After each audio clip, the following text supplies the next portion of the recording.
把雞蛋煎至兩面金黃，再和蘿蔔搭配在一起，沒想到味道這麼驚豔。白蘿蔔有辛辣味兒，其實秘訣很簡單，這種味道主要來自接近蘿蔔皮含芥子油的那一圈，只要後削蘿蔔皮，就能去掉大部分辛辣味兒。去皮的蘿蔔切成大塊，先從側面切上一刀，固定住蘿蔔，這樣切的時候不容易滾動。再切成厚薄均勻的片，切記不能切太薄。之後再切成粗細均勻的蘿蔔絲，盡量切得規整一些，這樣後續烹飪的時候成熟度能保持一致。白蘿蔔的優點是水分足、熱量低，還富含膳食纖維、維生素 C 以及鉀元素，不管是清炒還是燉湯都特別受歡迎。蘿蔔絲全部切好後放在大碗裡，接下來就是關鍵一步，往碗裡加小半勺白糖，翻拌均勻。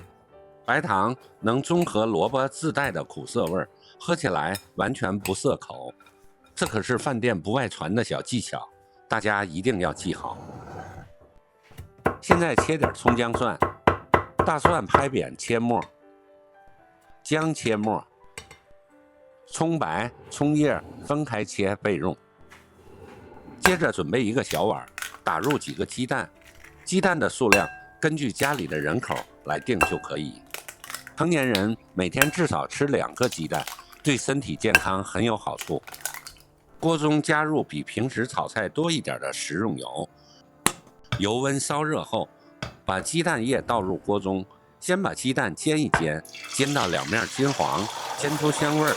剛下鍋的雞蛋不要着急翻動，先煎2分鐘左右，再蓋上鍋蓋，開最小火。這一步是為了讓蛋黃完全凝固，大概2分鐘後打開鍋蓋，蛋黃已經完全凝固，再翻面煎另一面，全程用中小火慢煎。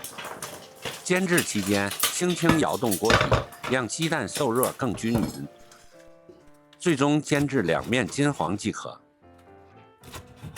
煎好的雞蛋簡單改刀，先橫着切幾刀，再豎着切幾刀，切成2公分左右的小塊，既方便食用，又更容易入味。雞蛋塊全部切好，放在碗裡備用。醃制後的蘿蔔已經醃出了大量水分，質地也變軟了，這些水分就是蘿蔔澀味的來源。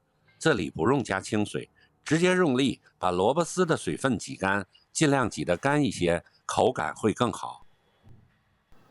所有食材準備就緒，正式開始烹飪。起鍋加少許食用油，放入蔥薑蒜末，小火煸炒出香味兒。接着把擠乾水分的蘿蔔絲倒入鍋中，開大火翻炒均勻。因為蘿蔔水分含量高，一定要開大火炒，不然很容易出湯，這一步特別關鍵。現在把切好的雞蛋塊倒入鍋中，立刻倒入滾燙的開水。雞蛋和蘿蔔絲遇到開水，油脂和蛋白質會快速乳化，湯汁瞬間會變得奶白，又濃又鮮。接着蓋上鍋蓋，開小火燜煮2分鐘，讓雞蛋和蘿蔔絲的香味完全融合。時間到了，打開鍋蓋，整個廚房都飄着雞蛋和蘿蔔的鮮香。此時的湯汁濃稠奶白，比牛奶還要鮮亮。接下來調味，加半勺食鹽，少量的味精，少許胡椒粉，放入一些枸杞，既補充營養，又能搭配顏色，不用再放其他複雜的調料。我們吃的就是這個食材本身的鮮味兒。出鍋前淋上一點香油，一道營養又美味的蘿蔔絲雞蛋湯就做好了，是不是特別簡單？這樣做出來的蘿蔔絲清脆爽口，雞蛋鮮香滑嫩，最後撒上蔥花點綴增香。蘿蔔的清甜搭配雞蛋的鮮香，不用複雜的調料，幾分鐘就能出鍋。家裡有老人和小孩的，一定要收藏起來試試。謝謝大家收看，我們下期再見。